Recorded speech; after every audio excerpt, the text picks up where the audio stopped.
ওস্তাদ ঠান্ডার দিন তো বাতাস করিয়ে দেন। আরে তুমি এত বাতাস করবে না। আসসালামু আলাইকুম। ওয়ালাইকুম সালাম ওয়া রাহমাতুল্লাহ। কি অবস্থা, ভালো আছেন নি? জি ভালো আছি। হ্যাঁ। আরে আর কথা কইয়ে নাই, অশান্তিতে ভোগ করতেছি। কিসে? আমার ঘরে অশান্তি আছে আমার কাছে। কিল্লা কিসে সমস্যা কি? অশান্তি ঘরে আনও বউ জ্বালায়, অশান্তির কারণে বাইরে গেলে শান্তি নেই। আচ্ছা এখন আনও বউকে সিধা করবে লাগে কত তাবিজ দিতে কিছু দিয়ে সিধা করতে নেবেন না আপনি। অন আপনি বসুদা করবেন? জি অন বসুদা যে করবেন আর টিয়া হইছে আসেনি আপনার কাছে? আছে বাজে আনা যাসা না চাইরি। হ্যাঁ সাই রে সাই তা কাটিয়ে দে সাই। না এই গাঁটটি, আচ্ছা গাঁটটির তাবিজে কাম হইতো না।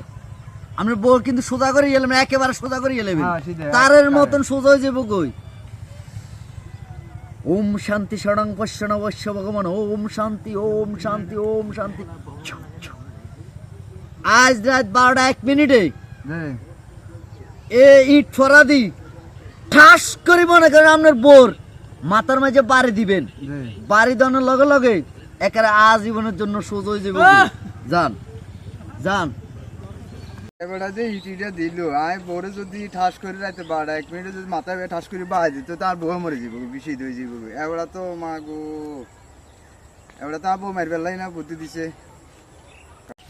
হুজুর হুজুর হ্যাঁ আপনি আর কি তাবিজ দিছেন? আয় যদি রাতের 12 1 মিনিটে যদি বউরে যদি ঠাস করে মাথা বেয়ে বাজ দিত আর বউটা থাকবেন না, বউ এটা তো আর বউ মরে যাব। আপনি কি তাবিজ দিছেন? আরে বেড়া কথা শুন, এ মানুষ মরার হরে তো সোজা হয়, জীবিত থাকতে কোনো মানুষেরে মানুষের সোজা করতে পারেনি। বেড়ি মানুষ মরার পরে সোজা হইব, কথা বুঝছেননি? জ আল্লাহ মরার আগে কোনোদিন সোজা হইতো না, গেলে যাওয়া কই, আর নইলে তোর হাতে তুই যাওয়া কই।